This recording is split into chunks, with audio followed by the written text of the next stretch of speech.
Welcome to మీరమ్మ Hindi విద్యాలయం. ప్రియమైన 10వ తరగతి విద్యార్థులకు మీరమ్మ హిందీ విద్యాలయంకు సాదర స్వాగతం. ఈ రోజు పాఠ్యాంశంలో భాగంగా రాయనైనటువంటి రచనాత్మక ఆకलन 2 की సంసిద్ధత. రచనాత్మక ఆకलन 2 की సంసిద్ధత. ఫార్మేటివ్ అసెస్మెంట్ 2 ఉంది కదా మనకి మార్చ్ 2021. మేబీ మనకి 25th నుంచి మరి రాయబోతున్నాం మనం ఎగ్జామ్స్ ఫార్మేటివ్ 2.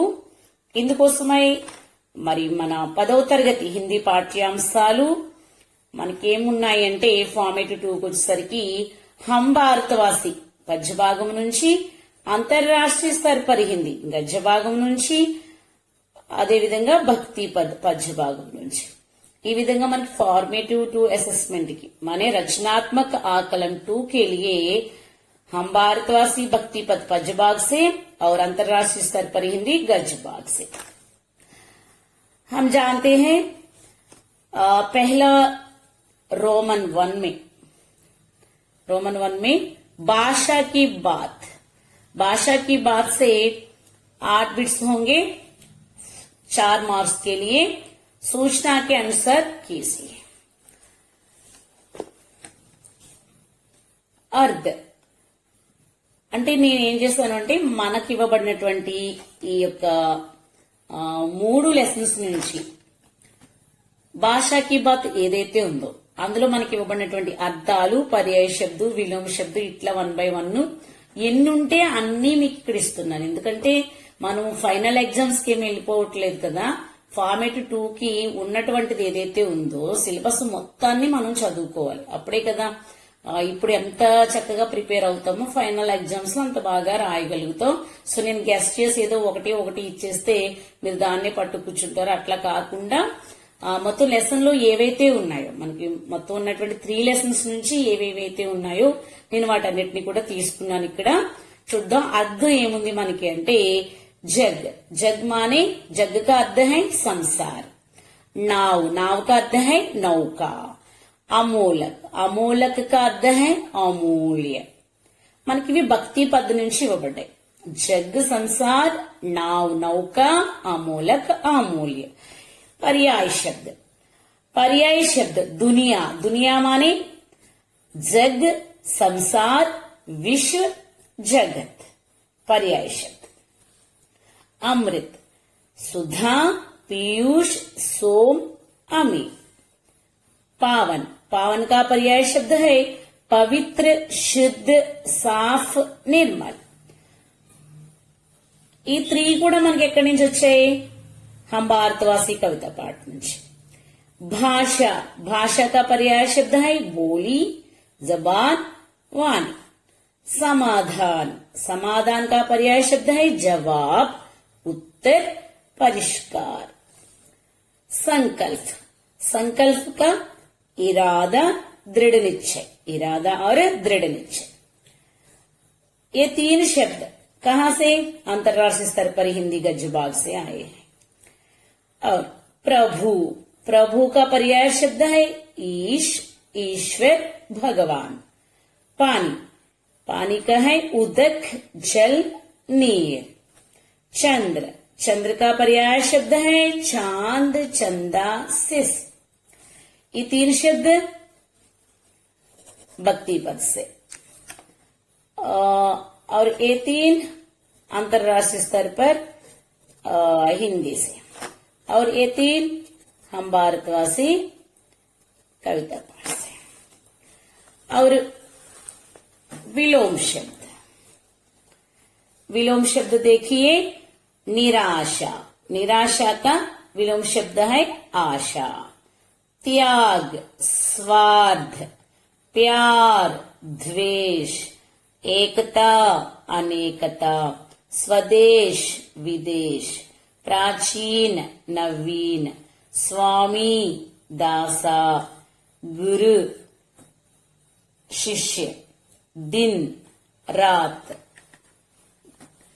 ऐसा अर्ध पर्याय शब्द और विलोम शब्द.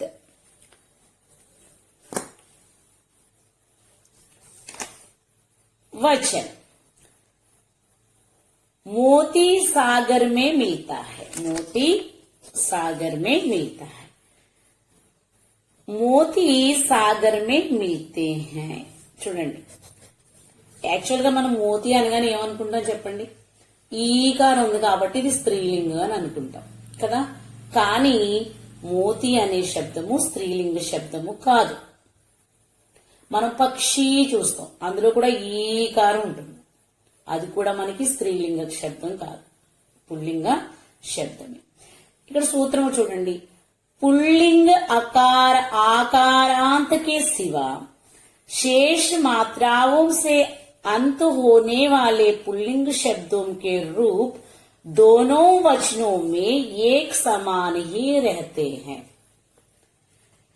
पुल्लिंग आकारांत के शिवा, ఆకారాంత శబ్ద ఆకారంతో ఎండయ్యేటువంటి పదాలు యొక్క మాత్రలు తప్ప अंत होने वाले पुल्लिंग शब्दों के रूप शेष मात्राओं से, అంటే ఇప్పుడు చూడండి, లడక లడక ఆకారం అవునా, ఏమవుతుంది, లడకే అవుతుంది. సో ఇలా ఇవ్వబడిన ఆకారంతో ఎండయ్యేటువంటి పుల్లింగ వచనాలు తప్ప మిగిలినటువంటి అక్షరాలన్నీ కూడా పుల్లింగ శబ్దాల్లో ఏ రూపంలో ఉంటే दोनों वचनों में एक समान ही रहते हैं. అంటే दोनों వచనం మానే ఏకవచనంలోను బహువచనంలోను ఒకే తీరుగా ఉంటాయి పుల్లింగ శబ్దాలు. ఇది అకారాంత శబ్దాలు కాకుండా మిగిలినవన్నీ కూడా ఒకే రకం. దానికి మనం చూడొచ్చు ఉదాహరణ, ఘర్ ఘర్ అవునా, ఘర్ ఘర్. ఇట్లా చూసుకుంటూ వెళ్తే చాలా శబ్దం మనకు వస్తాయి పుల్లింగ వచనాలు. అంటే ఏకవచనంలోను బహువచనంలోను కూడా ఒకే వర్డ్ ఉంటుంది అనమాట. అయితే మోతి అనేది ఏంటి, పుల్లింగ శబ్దం. కాబట్టి పుల్లింగ శబ్దం బహువచనంలో కూడా ఒకే తీరుగా ఉంటుంది. దోనో శబ్దమే మోతి మోతి, సాగర్ మే సాగర్, మిల్తా హై మిల్తే హై. సో ఇక్కడ మనం ప్లూరల్ ఈ విధంగా చెప్పుకుని, ఇది భక్తి పద నుంచి ఆల్రెడీ మనం భక్తి పద నోట్స్ లో కూడా చెప్పుకున్నాము, ఒకసారి మీకు రివిజన్ గా ఉంటుందని చెప్పాను. ధాగే సే మాలా బంతి హై, ఏకవచనం మాలా. धागे से మాలా ఏం బనతి హై. గుర్తుపెట్టుకోవాలి మీరు, ఈ చొక్క చాలా ప్రధానమైనది. ఇది మనకి ఆర్ ని రిప్రజెంట్ చేస్తుంది, ఇక్కడ ఉన్నటువంటి ఐ ఏమో ఈజ్ ని రిప్రజెంట్ చేస్తుంది. సో ధాగే సే మాలా బనతి హై, సో ఏకవచనము. ధాగే సే మాలాకు బహువచనం మాలా ఏం బనతి హై, ధాగే సే మాలా ఏం బనతి హై. ఇది మీకు ఇవ్వబడేది కూడా వచనం ఏమంటాడంటే ఫిరిసే లిఖి అంటాడు, వచనం మార్చి మళ్ళీ వాక్యాన్ని రాయండి అంటాడు కంపల్సరీ. అప్పుడు మీరు జస్ట్ మాలాకి ధాగేసే మాలా బంతి హై, ధాగేసే మాలా ఏం బంతి హై, మాలా మాలా. మనం కేవలం మాలాకి మాలా ఏం రాసిస్తే సరిపోదు, వాక్యంలో కూడా ఈ క్రియ కూడా మారుతుంది. సో బనతి బనతి, హై కాస్త హై అంటే ఈజ్ ఆర్గా మారుతుంది. సో కంపల్సరీ మనం వాక్యం మొత్తాన్ని దృష్టిలో పెట్టుకోవాలి, కేవలం ఇది రాస్తే సరిపోదు. మోర్ సుందర్ పక్షి హై, మోర్ సుందర్ పక్షి, మోర్ సుందర్ పక్షి హై. పక్షి పక్షి చెప్పుకున్నాం కదా, పక్షి కూడా పుల్లింగ శబ్దమే. మోతి పుల్లింగ శబ్దం, పక్షి కూడా పుల్లింగ శబ్దం. సో ఆకారాంత శబ్దాలు తప్ప మిగిలినవన్నీ కూడా పుల్లింగ శబ్దాలు ఏమవుతాయి, రెండు వచనాల్లోనూ కూడా సమాన రూపంలోనూ ఉంటాయి. అంటే ఏకవచనం బహువచనం కూడా ఒకే రూపంలో ఉంటాయి. కాబట్టి ఇక్కడ మనకి పక్షి హై ఏకవచనం, పక్షి హై బహువచనం. खुशी खुशियां, बच्चों को खेलों से बहुत सारी खुशियां मिलती हैं, बच्चों को खेलों से बहुत सारी खुशियां मिलती हैं. बगीचा बगीचे, ये बगीचे बहुत सुंदर हैं, ये बगीचे बहुत सुंदर हैं. भावना भावनाएं, अच्छी भावनाएं हमें आदर्शवान बनाती हैं, अच्छी भावनाएं हमें आदर्शवान बनाती हैं. परीक्षा परीक्षाएं, कल से हमारी परीक्षाएं शुरू होने वाली है। कल से हमारी परीक्षाएं शुरू होने वाली हैं। संस्थाएं हिंदी प्रचार के लिए अनेक संस्थाएं आगे बढ़ रही हैं। हिंदी प्रचार के लिए अनेक संस्थाएं आगे बढ़ रहे हैं। दिशाएं दिवाकर की कीर्ति चारों दिशाओं में अमर है। दिवाकर की कीर्ति चारों दिशाओं में అమర్ హై. ఇక్కడ దిశ ఏమన్నారు, ఇక్కడ దిశ ఓం అంటున్నారు. ఏంటంటున్నారా, ఇక్కడ మనకి మే అనేటువంటి కారక చిహ్నం వచ్చింది కదా, మే అధికరణ కారక. సో కారక చిహ్నాల ముందు వచ్చినటువంటి బహువచనం మరి ఏ కారంలో ఉన్నది ఓకారంగా మార్పు చెందుతుంది. ఇది కూడా మనకి వ్యాకరణబద్ధంగా ఒక నియమం అన్నమాట. సో ఇక్కడ కారక చిహ్నం వచ్చింది కాబట్టి దిశాయం కాస్త దిశ ఓంగా మారింది, అంటే ఈ కారం ఓకారంగా మారింది. ఇది కూడా వన్ ఆఫ్ ది నియమం అన్నమాట. ఇక 5వ బిట్ వచ్చి మనకి సంధి నుంచి తీసుకుంటున్నాం. 5వ బిట్ సంధి నుంచి తీసుకుంటున్నాం. పవన్ పో ప్లస్ అన్, పావన్ పౌ ప్లస్ అన్, నిరాశ నిహ్ ప్లస్ ఆశ, నిరాశ. ఇక్కడ సంధి మనం ఆల్రెడీ వీటిని హం భారత్ వాసిలో సంధి గురించి టోటల్ గా సంధులు మనం చెప్పుకున్నాం. మీరు ఇంకా దీని గురించి డెప్త్ గా తెలుసుకోవాలనుకున్న వాళ్ళు మరి భాషాకి బాత్, హం భారతవాసి భాషాకి బాత్ ఎపిసోడ్ చూడండి, మీకు క్షుణ్ణంగా సంధి గురించి అంతా కూడా అర్థమవుతుంది. ఇక్కడ నేను ఎగ్జామ్ ప్రిపరేషన్ కాబట్టి మామూలుగా చెప్పేస్తున్నాను. పవన్ పో ప్లస్ అన్ పవన్, పావన్ పౌ ప్లస్ అన్ పావన్, నిరాశ నిహ్ ప్లస్ ఆశ, నిరాశ. ఇక్కడ ఈ పదం ఒకటి బాగా గుర్తు పెట్టుకోండి. ఇదే కనుక నిరాశ అనేటువంటి ఈ యొక్క శబ్దాన్ని మనకి ఉపసర్గ రాయమంటే కనుక, ఉపసర్గ రాయమంటే నిర్ అనేది రాయాలి. నిర్ అనేది ఉపసర్గ అవుతుంది అనమాట, నిర్. ఓకేనా, నిరాశ అనే శబ్దాన్ని ఇదే సంధిగా విడదీయాలంటే నిహ్ ప్లస్ ఆశ. దీన్నే ఉపసర్గ రూపంలో చెప్పాలి అంటే కనుక ఇందులోంచి ఉపసర్గ తీయాలంటే నిర్, కింద హలంత పెట్టడం మర్చిపోకండి, నిర్. ఇలా ఉపసర్గ రాస్తున్నాడు. 6వ బిట్గా సమాస్. సమాస్ గురించి కూడా మనం సమాసాలు తత్పురుష సమాసం గురించి, కర్మధారయ సమాసం గురించి మనం ఇందులో హంభారతవాసి నుంచి మనకి సమాస్ ఉంటుంది. అప్పుడు ఒక ఎపిసోడ్ కంప్లీట్ గా సమాస్ ఉంటుంది, ఒక ఎపిసోడ్ సంధి ఉంటుంది. మీరు క్షుణ్ణంగా తెలుసుకోవాలనుకున్న వాళ్ళు ఆ ఎపిసోడ్స్ ఫాలో అవ్వండి. సమాస్ భారతవాసి, భారత్ కే వాసి, కే సంబంధకారక చిహ్నం. సో మనకి తెలుగులో చెప్పుకుంటాం కదా, ఏమని చెప్పుకుంటాం మనం తెలుగులో ఏమని చెప్పుకుంటాం, కిన్ కుని యొక్క లోన్ లోపల షష్ఠీ తత్పురుష సమాసము అని. యొక్క అనేది వచ్చింది అంటే తత్పురుష సమాసము. సో కే అనేది సంబంధకారక కాబట్టి ఇదేంటి ఇక్కడ తత్పురుష సమాస్, తత్పురుష సమాస్. భారతవాసి, భారత్ కే వాసి తత్పురుష సమాస హై. జీవన జ్యోత్, జీవన రూపీ జ్యోత్ చెప్పుకున్నాం కదా. ఉపమేయ ఉపమానం, ఉపమేయం ఉంటుంది, ఉపమానం ఉంటుంది. ఉపమేయ ఉపమానం కలిగినటువంటి దాన్ని మనం ఏం చేయాలి, కర్మధారాయ సమాసము. జీవన రూపీ జ్యోత్. విద్యారత్న, విద్యారూపి, రత్నరూపి విద్య. సో ఇలా చెప్పుకునేవన్నీ కూడా కర్మధారాయ సమాసంలోకి వస్తాయి. మీరు సమాస్ గురించి కూడా క్షుణ్ణంగా నేర్చుకోవాలనుకున్న వాళ్ళు హమ భారతవాసి పాఠ్యాంశం యొక్క భాషాకి బాత్ సంధి అలాగే సమాస్ ఎపిసోడ్స్ చూడండి, క్షుణ్ణంగా మీరు అర్థం చేసుకుంటారు. और 7वां प्रश्न है उपसर्ग. 7वां उपसर्ग. सकुशल, सकुशल में उपसर्ग क्या है, सा. अनुक्रम, अनुक्रम में उपसर्ग क्या है, अनु. अनुचित, अनुचित में उपसर्ग है अण्ण, हलंत मर्चिपोकूडదు अण्ण. और 8वां प्रत्यय. वार्षिक, वार्षिक में प्रत्यय क्या है, इक. खुशी, खुशी में प्रत्यय है ई. भारतीय, ई, भारतीय माने ई, प्रत्यय ई. और नवा, नवा बिट है लिंग. सलाह स्त्रीलिंग, सरकार स्त्रीलिंग, संविधान पुल्लिंग, संस्कृति स्त्रीलिंग, समाधान पुल्लिंग. మనం లింగ కూడా ప్రత్యేకించి ఒక ఎపిసోడ్ చేశాము. అంతర్రాష్ట్రీయ స్तर पर యొక్క భాషకి బాత్ ని చూసినట్లయితే ప్రత్యేకించి లింగ్ ఒక ఎపిసోడ్ ఉంటుంది. లింగ్ గురించి బాగా నేర్చుకోవాలనుకున్న వాళ్ళు ఆ ఎపిసోడ్ కూడా మీరు ఫాలో అవ్వచ్చు. ఇక కారక్ 10వాं బిట్ హే కారక్. మనకి ఎగ్జామ్ లో మీకు 8 బిట్సే ఇస్తాడు. ఎగ్జామ్ లో మీకు 8 బిట్స్ ఉంటాయి, హాఫ్ మార్క్ 4 మార్క్స్ క్యారీ చేస్తుంది కదా. అయితే నేను ఎందుకంటే మనకి ఖచ్చితంగా లింగే ఇస్తాడు. ఇన్ని బిట్స్ మనకి భాషకి బాతులో ఉన్నప్పుడు మనం జస్ట్ 8th బిట్ వరకు ప్రిపేర్ అయితే సరిపోదు కదా.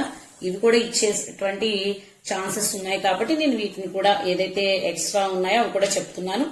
కారక్ మనం చూసినట్లయితే దేశ్ కో ఏకతా సూత్ర బాంధనే ఏక భాషకి ఆవశ్యకత హుయి.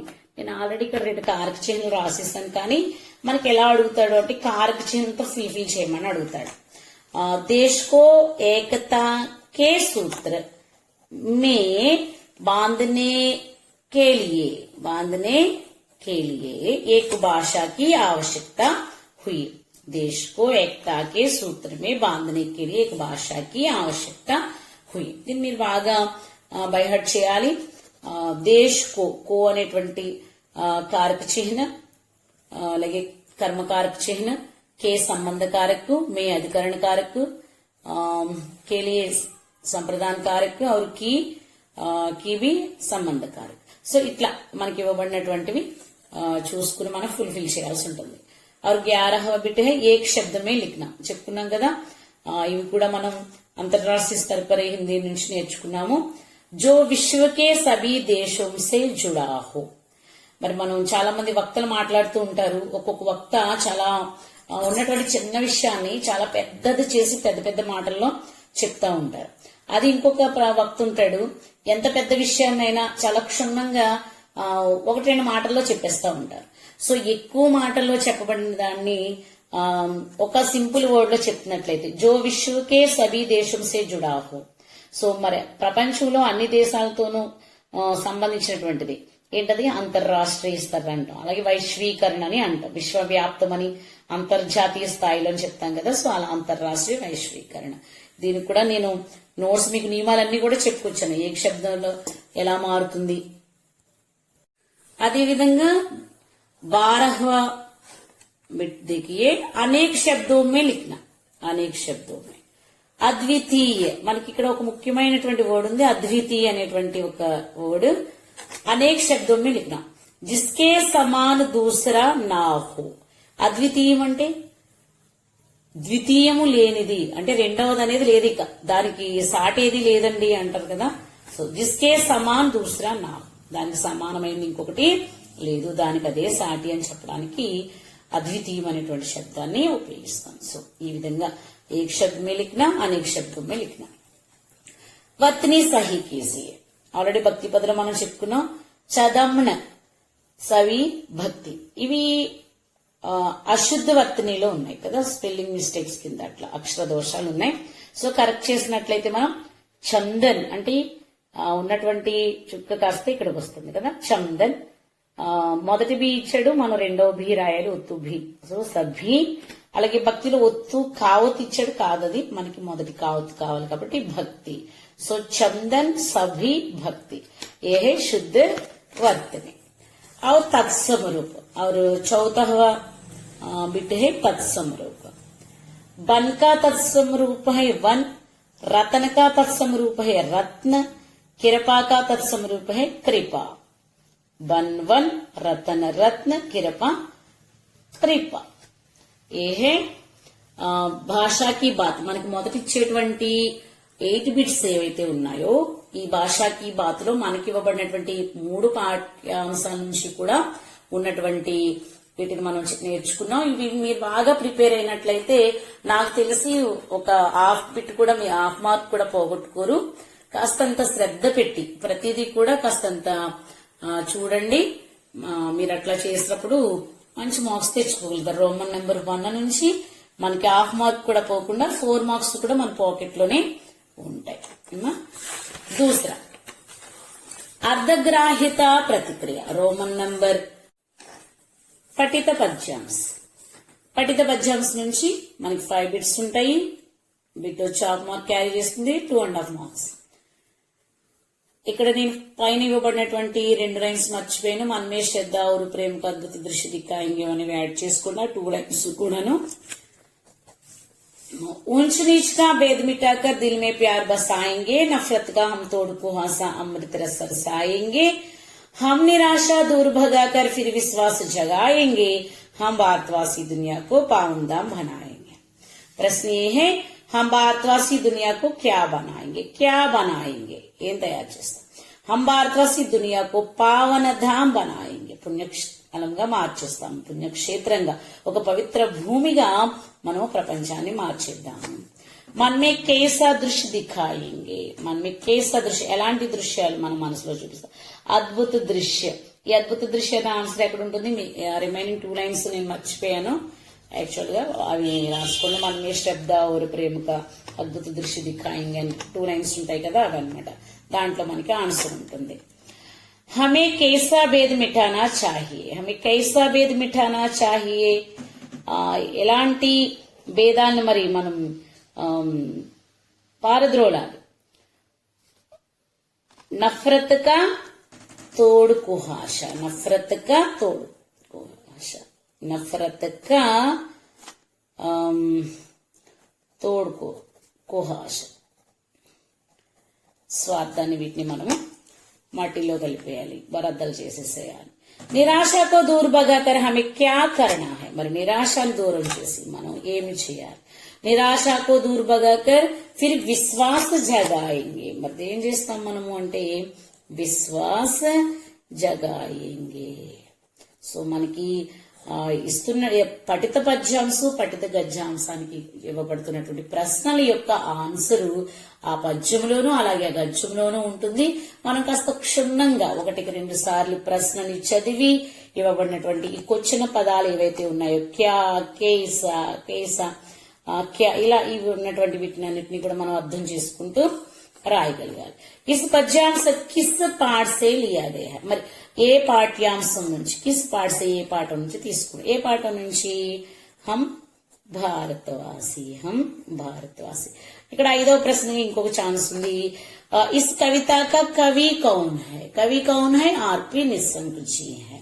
సో పఠిత పద్యాంశం గాని పఠిత గద్యాంశానికి గాని ఇవ్వబడుతున్నటువంటి 5వ ప్రశ్న ఖచ్చితంగా పాఠం పేరు గాని లేదా కవి గారు లేదా లేఖకు ఎవరైతే ఉన్నారో వారి పేరును అడగటం కూడా జరుగుతుంది. కాబట్టి మనం పాఠ్యాంశము గుర్తుండాలి. ఆ పాఠ్యాంశం తాలూకా కవి అయితే కవి, రచయిత అయితే రచయిత కూడా మనకి గుర్తుండాల్సి ఉంటుంది అనమాట. సో ఈ విధంగా అర్ధగ్రాహ్యత ప్రతిక్రియకి మనకి 5 మార్క్స్ ఉంటాయి. అర్ధగ్రాహ్యత ప్రతిక్రియకి మనకి 5 మార్క్స్ ఉంటాయి. ఈ 5 మార్క్స్ లో పఠిత పద్యాంశకి 2.5 మార్క్స్, రిమైనింగ్ 2.5 మార్క్స్ కూడా పఠిత గద్యాంశానికి అనమాట. పఠిత గద్యాంశ. నేనేం చేశాను అంటే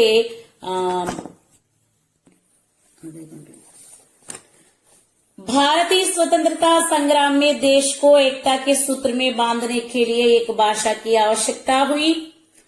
यह काम हिंदी से ही साध्य हो सका. आज हमें 1 से अधिक भाषाएं सीखना जरूरी है, जिनमें हिंदी और अंग्रेजी का स्थान महत्वपूर्ण है. हिंदी से हम सारे भारत की पहचान अच्छी तरह से कर सकते हैं. भारत के अलग अलग प्रांतों में अलग अलग भाषाएं बोली जाती है. సో ఇంతవరకు ఈ పారాగ్రాఫ్ నుంచి నేను క్వశ్చన్స్ అంటే మనం పఠిత గద్యాంశం నుంచి గద్య పాఠ్యాంశం మనకి అంతర్రాష్ట్రీయ స్తరపరి హిందీ కాబట్టి నేను ఈ 4 లైన్స్ తీసుకున్నాను. దీని నుంచి ప్రశ్నలు అడిగితే మనల్ని ఎలా అడుగుతారో చూద్దాం. किस भाषा के द्वारा स्वतंत्रता संग्राम में देश की एकता बनी रहे? మరి ఏ భాష ద్వారా, ఏ భాష వలన స్వతంత్ర సంగ్రామంలో దేశం యొక్క ఐక్యత అనేది నిలబడింది అంటే హిందీ భాష से. అంతే కదా. दूसरा प्रश्न, हम किस भाषा के माध्यम से भारत की पहचान कर सकता है? మరి ఏ భాష ద్వారా భారతదేశం యొక్క గుర్తింపు లభిస్తూ ఉంది? ఎవరైనా విదేశాలు వెళ్లి మరి హిందీ మాట్లాడుతున్నారు అనుకోండి, వెంటనే ఏమంటారు? ఇండియన్ ఆర్ ఇండియన్ అని అడుగుతారు కదా. సో హిందీ ఖచ్చితంగా చెప్పేస్తుంది మనం భారతీయులం అని. సో हिंदी भाषा के माध्यम से, हिंदी भाषा द्वारा नहीं है. तीसरा प्रश्न है, आज हमें क्या सीखने की जरूरत है? ఈ రోజు మనం ఏం నేర్చుకోవాలి, ఏం నేర్చుకోవాల్సిన అవసరం ఏముంది, ఏం నేర్చుకోవాల్సిన అవసరం ఉందంటే ఏక్ సే అధిక్ భాష, ఒకటి కన్నా ఎక్కువ భాషలు మనం నేర్చుకోవాలి. महत्वपूर्ण शब्द का विलोम शब्द क्या है, మరి महत्वपूर्ण అనేటువంటి శబ్దానికి విలోమ శబ్ద ఉల్టా శబ్ద क्या है అని అడుగుతున్నాయి. महत्वहीन, महत्वपूर्ण, महत्वहीन. यह गद्यांश किस पाठ से लिया गया है, यह गद्यांश किस पाठ से लिया गया है, अंतरराष्ट्रीय स्तर पर हिंदी. किस पाठ से लिया गया है, अंतरराष्ट्रीय स्तर पर హిందీ. సో ఈ విధంగా మనకి పఠిత పద్యాంశు పఠిత గద్యాంశ నుంచి 2.5 మార్క్స్ కి, మరి 2 పఠిత పద్యాంశ పఠిత గద్యాంశ కూడా 5 మార్క్స్ కి మనకి రావటం జరుగుతుంది. तीसरा रोमन में अभिव्यक्ति सृजनात्मकता से 11 मार्क्स के लिए लघु प्रश्न और 3 लघु प्रश्न आएंगे और एक निबंधात्मक प्रश्न 5 मार्क्स के लिए. लघु प्रश्न देखेंगे. पहला, निराशावादी और आशावादी के स्वभाव में क्या अंतर होता है. निराशावादी और आशावादी, नेगेटिव थिंकिंग और पॉजिटिव थिंकिंग दोनों तरह के लोग होते हैं ना, इनके स्वभाव में क्या अंतर है. यह प्रश्न हम भारतवासी कविता से लिया गया है. మనం మొదట రాస్తాం, క్వశ్చన్ చదవగానే ఐడెంటిఫై చేస్తాం ఏమని, ఇదే हम भारतवासी కవిత పాఠ్యం నుంచి తీసుకోబడింది. इसका कवि श्री आरपी निशंग जी है. మరి కవి ఎవరు, ఆర్పి నిశంగ్ जी గారు. సో నిరాశావాदी ఆశావాदी. నిరాశ की भावना रहती है, आशा की भावना रहती है. ఎప్పుడు నెగిటివ్ గానే ఆలోచిస్తూ ఉంటారు, ఎప్పుడు పాజిటివ్ గానే, ప్రతిదీ పాజిటివ్ గానే తీసుకుంటూ ఉంటారు. किसी भी काम के प्रति उत्साह नहीं होता, ఏ పని కూడా యాక్టివ్ గా చేయరు, నిరుత్సాహంతోనే చేస్తారు. హర్ కామ్ ఉత్సాహ సే కర్తా హై, అదే పాజిటివ్ థింకర్ అనుకోండి, ఏ పనైనా సరే చాలా యాక్టివ్ గా చేస్తూ ఉంటారు ఉత్సాహంతో. ఆత్మవిశ్వాస్ కి భావన నహీ రహతి, అసలు కాన్ఫిడెన్స్ అనేదే ఉండదన్నమాట. ఆత్మవిశ్వాస్ కి భావన నహీ రహతి, అసలు సెల్ఫ్ కాన్ఫిడెన్స్ అనేది ఉండదు. ఆత్మవిశ్వాస్ కి భావన భరపూర్ రహతి హై, సో కాన్ఫిడెన్స్ ఫుల్ ప్లెడ్జ్డ్ గా ఉంటుంది పాజిటివ్ థింకర్ లో. సమాజ్ మే అఖేలా రహతా హై, ఇంకా ఈ నెగిటివ్ గా ఉండే వాళ్ళ దగ్గర ఒంటరిగా ఉండకపోతే ఎలా ఉంటారు, నలుగురితో కలిసిమెలిసి ఉంటారు కదా. ఒకవేళ 10 మందిలో కాదు 10,000 మందిలో ఉన్న వాళ్ళు ఎప్పుడు నెగిటివ్ గానే మాట్లాడుతూ ఉంటారు. సో ఇలాంటి వాళ్ళకి అందరూ దూరంగా ఉంటారు, వీళ్ళు కూడా దూరంగానే వెళ్ళిపోతూ ఉంటారు. సమాజ్ మే సబ్సే మిల్జుల్ కర్ రహతా హై, అదే పాజిటివ్ థింకర్ అనుకోండి, అందరితో కలిసిమెలిసి యూనిటీగా ఉంటాడు. ఉలజనోం సే భాగ్తా హై, సమస్యలు వస్తే పారిపోతాడు. ఉలజనోం కో సులజా సక్తా హై, అది పాజిటివ్ థింగ్. ఎంత పెద్ద సమస్య వచ్చినా, అది చిన్న బండరాయి గాని లేదా పెద్ద పర్వతం లాంటి సమస్య వచ్చినా కూడా దాన్ని ఎలాగా ఆ సమస్యని ఎలా దాటాలో తెలుసుకుని మరి దాటగలుగుతాడు పాజిటివ్ థింకర్ అన్నమాట. సో ఈ విధంగా నిరాశావాది ఆశావాది యొక్క స్వభావాల అంతరం మనం చెప్తాము. दूसरा प्रश्न देखिए. हिंदी देश को जोड़ने वाली कड़ी है, इसे अपने शब्दों में सिद्ध कीजिए. మనం ఆల్రెడీ నేర్చుకున్నటువంటివే కదా. ఇది हम भारतवासी నుంచి అయితే ఈ ప్రశ్న ఎక్కడి నుంచి వచ్చింది మనకి. यह प्रश्न अंतर्राष्ट्रीय स्तर पर हिंदी पाठ से दिया गया है. हिंदी सरल भाषा है, देश के अधिकांश लोगों से बोली जाती है. మనకి ప్రశ్న अंतर्राष्ट्रीय स्तर पर हिंदी నుంచి వచ్చింది. హిందీ భాష సరళ భాష, దేశ్ కి అధికాంశ లోగం సే బోలీ జాతి హై కదా. భారతదేశంలో అధిక సంఖ్యాకులైన ప్రజలు మాట్లాడుతున్నటువంటి భాష హిందీ భాష. इसे सीखने से विभिन्न राज्यों के लोगों से आसानी से बातचीत कर सकते हैं. మరి హిందీ కనుక మనం నేర్చుకున్నట్లే భారతదేశంలో ఉన్నటువంటి అన్ని రాష్ట్రాల వాళ్లతో కూడా మనం చాలా చక్కగా మాట్లాడగలుగుతాం కదా. వాస్తవ में एक दूसरे को जानने पर ही एकता की भावना बढ़ती है. నిజం చెప్పాలంటే ఒకరి గురించి ఇంకొకరు బాగా క్షుణ్ణంగా తెలుసుకున్నప్పుడు మాత్రమే మనలో ఐకమత్యం యూనిటీ అనేది పెరుగుతుంది. स्वतंत्रता आंदोलन में भी आम जनता के बीच हिंदी को संपर्क भाषा के रूप में ही चलाया. మరి స్వతంత్ర సంగ్రామంలో స్వతంత్ర పోరాటం జరుగుతున్నటువంటి సమయంలో మరి ఆమ్ జనతా అనే సామాన్య ప్రజల మధ్య హిందీ భాష ఒక సంపర్క భాష కింద, ఒక వారధిలాగా, ఒక వంతెనలాగా అన్ని రాష్ట్రాల వాళ్ళు చక్కగా మాట్లాడుకోవడానికి వంతెన లాంటి భాష, ఒకరి భావాలను ఒక అర్థం చేసుకోవడానికి ఉపయోగించినటువంటి భాష ఏదైనా ఉందంటే అది హిందీ. इसलिए हम कह सकते हैं कि हिंदी देश को जोड़ने वाली कड़ी है. సో ఈ పై విషయాలు మనం తెలుసుకున్న తర్వాత బళ్ళగుద్ది మరి చెప్పొచ్చు ఏమని, హిందీ భాష దేశాన్ని జోడించేటువంటి భాష. జోడించడం అంటే కలిపేటువంటి భాష. రాష్ట్రాల అన్ని రాష్ట్రాల వాళ్ళని, అన్ని మతాల వాళ్ళని, అన్ని ధర్మాల వాళ్ళని ఒకే తాటి మీద నడిపించగలిగేటువంటి సంపర్క భాష హిందీ భాష. और तीसरा प्रश्न देखिए भक्ति पद नुंची मेरा की भक्ति भावना कैसी है अपने शब्दों में लिखिए। यह प्रश्न भक्ति पद कविता पाठ से दिया गया है। इसकी कवित्री मीराबाई है। मीराबाई भक्ति काल की कृष्णोपासिका कवित्री है। मीरा की भक्ति सगुण है। बाल्यकाल में कृष्ण के प्रति उसके मन में प्रेम भाव पैदा हुआ था। वह कृष्ण को भगवान नाम मानकर अपने पति के रूप में आराधना करती थी। उनकी भक्ति में माधुर्य भाव भरा हुआ है। कृष्ण के प्रति अपूर्व तल्लीनता और आत्मसमर्पण की భావన थी। సో ఈ విధంగా ఈ ప్రశ్న మనకి భక్తి పద్ అనేటువంటి కవితా పాట నుంచి వచ్చింది. కవిత్రి మీరాబాయి. మరి మనకు తెలుసు కదా కృష్ణ భక్తుల్లో చక్కని కవిత్రి మీరాబాయి. మీరాబాయి యొక్క భక్తి సగుణ భక్తి, మానే ప్రతిమ రూపంలో భగవంతుడిని ఆరాధించేటువంటి యొక్క భక్తిని పనిచేసింది. బాల్యకాలంలోనే కృష్ణు పట్ల తన యొక్క మనసులో ప్రేమభావం అంకురించిందని మనం స్టోరీలో చెప్పుకున్నాం కదా. విన్న వాళ్ళు ఎవరన్నా ఉంటే మీరాబాయి ఎపిసోడ్ చూడండి.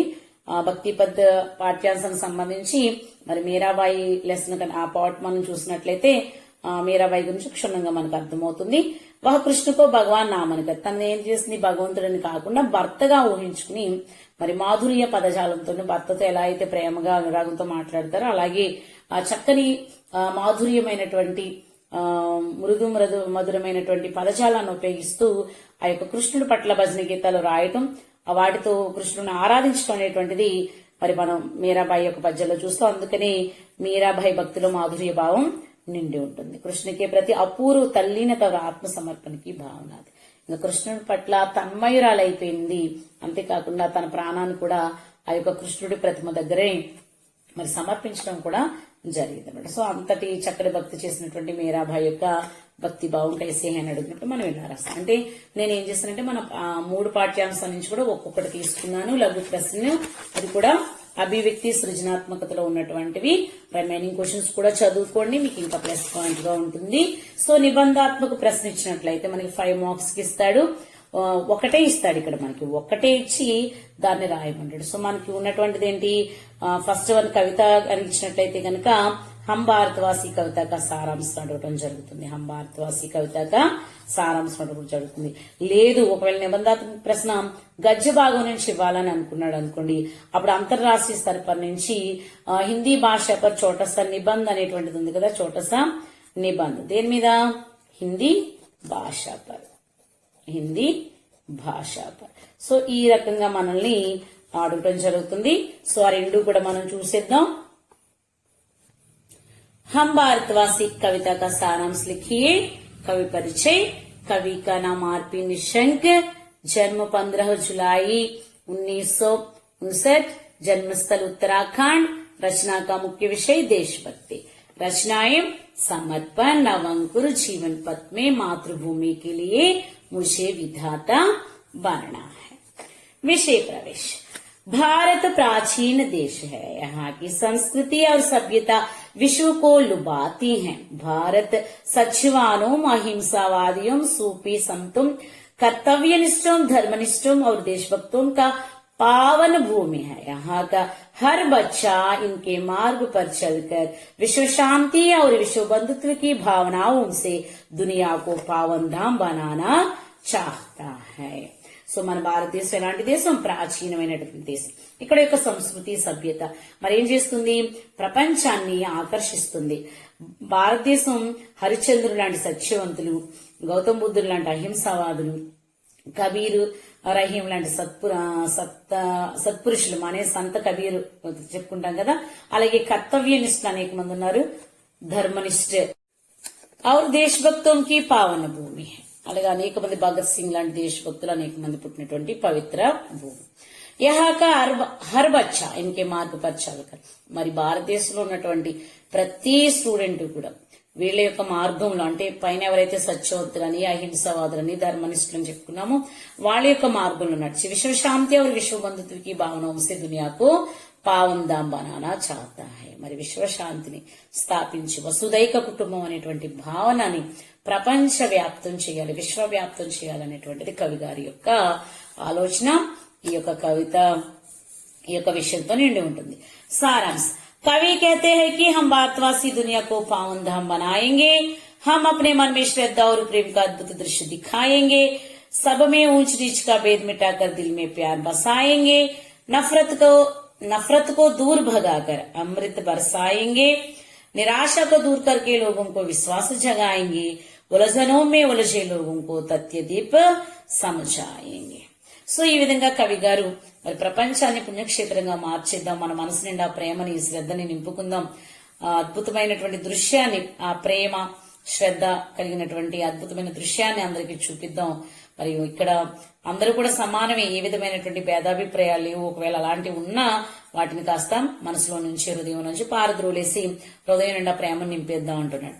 నఫరత్ కో దూర్ భగాకర్, ఏదైనా ఈర్ష రాగద్వేషాలు ఏమన్నా ఉంటే వాటిని దూరంగా పారద్రోలేసి అమృత చేసి సద్గుణాల్ని వాళ్ళకి చూపిద్దాం అంటున్నాడు. నిరాశకు దూరంగా నెగిటివ్ థింకింగ్ అంతా కూడా ప్రజల్లో ఏదైతే నిరాశావాదం ఉందో దాన్ని పారద్రోలేసేసి వారిపై విశ్వాసాన్ని, ఆత్మవిశ్వాసాన్ని పెంపొందిద్దాం. సమస్యల్లో ఉన్న వాళ్ళందరికీ కూడా సరైనటువంటి దారిని మనం చూపిద్దాం అంటున్నాం. సో ఈ విధంగా మరి హం భారతవాసి కవిత సారాంశం మనకి ఇచ్చినట్లయితే, ఒకవేళ నిబంధాత్మక ప్రశ్నగా హం భారతవాసి ఇచ్చినట్లయితే కవిత సారాంశాన్ని ఈ విధంగా రాసుకుంటాము. ఒకవేళ హిందీ భాష పర్ ఏక్ చోటా సా నిబంధ లిఖియే అని కనుక అంతర్రాష్ట్రీయ స్तर पर నుంచి అంటే గద్య భాగం నుంచి నిబంధాత్మక ప్రశ్నిస్తే మనకి ఈ రకంగా అడుగుతాడు. సో విషయ ప్రవేశ. हिंदी एक ऐसी भाषा है जो भारतीयों की सांसों में बसी है, यह सबकी संस्कृति, सभ्यता व गरिमा का प्रतीक है. अब हिंदी न केवल भारत की बल्कि विश्व भाषा बन चुकी है. संसार के विविध क्षेत्रों में हिंदी करोड़ों लोगों की जीविका बन चुकी है. సో హిందీ ఎలాంటి భాష, భారతీయుల యొక్క ఊపిరిగా మరి ఊపిరై నివసిస్తున్నటువంటి భాష, భారతీయుల్లో అందరి యొక్క సంస్కృతి సభ్యతకి మరి ప్రతీకగా నిలిచినటువంటి భాష, భారతీయులందరి యొక్క సంస్కృతి సంప్రదాయాలకి పెట్టింది పేరుగా నిలుటద్దంగా నిలుస్తుంది అనమాట. అవి హిందీ నా కేవలం భారత్కి బల్కి విశ్వ భాష. ఇప్పుడు మనం ప్రజెంట్ చూసినట్లయితే హిందీ భాష కేవలం భారతదేశందే కాదు, విశ్వవ్యాప్తం అయిపోయింది, ప్రపంచ భాషగా ఉంది. సంసార్కి వివిధ క్షేత్రంలో హిందీ కరోడో లోగంకి జీవిక బన్ చుకే హై. ప్రపంచవ్యాప్తంగా ఆయా పరిశ్రమలు లేదంటే ఆయా వ్యవస్థల్లోనూ సంస్థల్లోనూ హిందీ భాష అనేక మంది ప్రజలకి జీవనాధారంగా మారిపోయింది. भारतीय स्वतंत्रता संग्राम में देश को एकता के सूत्र में बांधने का काम हिंदी भाषा के द्वारा ही साध्य हो सका. भारत के सभी प्रांतों को जोड़ने की पावन काम हिंदी ही करती है. हिंदी अपने शाब्दिक अर्थ से भी भारतीय कहलाती है. भारतीय संविधान ने अनुच्छेद 343 के 343(1) 343(1) के तहत हिंदी को 1949 14 सितंबर को राजभाषा के रूप में गौरवान्वित किया गया. हम हर वर्ष 14 सितंबर को हिंदी दिवस मनाते हैं. సో భారతీయ స్వతంత్ర సంగ్రామంలో దేశాన్ని ఒకే తాటి మీద నడిపించడానికి హిందీ భాష ద్వారానే సాధ్యమైంది. అంటే భారతీయులందరిలో ఐకమత్యాన్ని, స్వతంత్రం మా యొక్క జన్మ హక్కు, ఇది మాకు కావాలని ఒకే భావాన్ని జనాలందరినీ ఒకే తాటిపైన నడిపించేటువంటి భాష ఏదైనా ఉంది అంటే అది హిందీ భాష. మరి అలాంటి హిందీ భాషని యాక్చువల్ గా హిందీ భాషకి అర్థం చెప్పమంటేనే భారతీయ అని చెప్పొచ్చు అనమాట.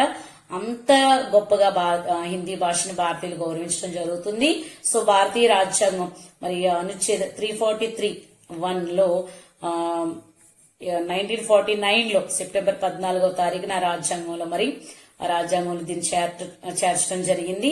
ఎలా రాజభాషగా అంటే మన భారతీయ జాతీయ భాషగా మరి దీనికి ఒక కిరీటాన్ని పెట్టి ఉన్నటువంటి భాషలన్నింటిలోనూ హిందీ భాషకి చక్కగా కిరీటం పెట్టి మరి గౌరవించినటువంటి సందర్భం మనకి ఇక్కడ కనిపిస్తుంది. ఇంత గొప్పగా హిందీ భాషను గౌరవించడం జరిగిందన్నమాట.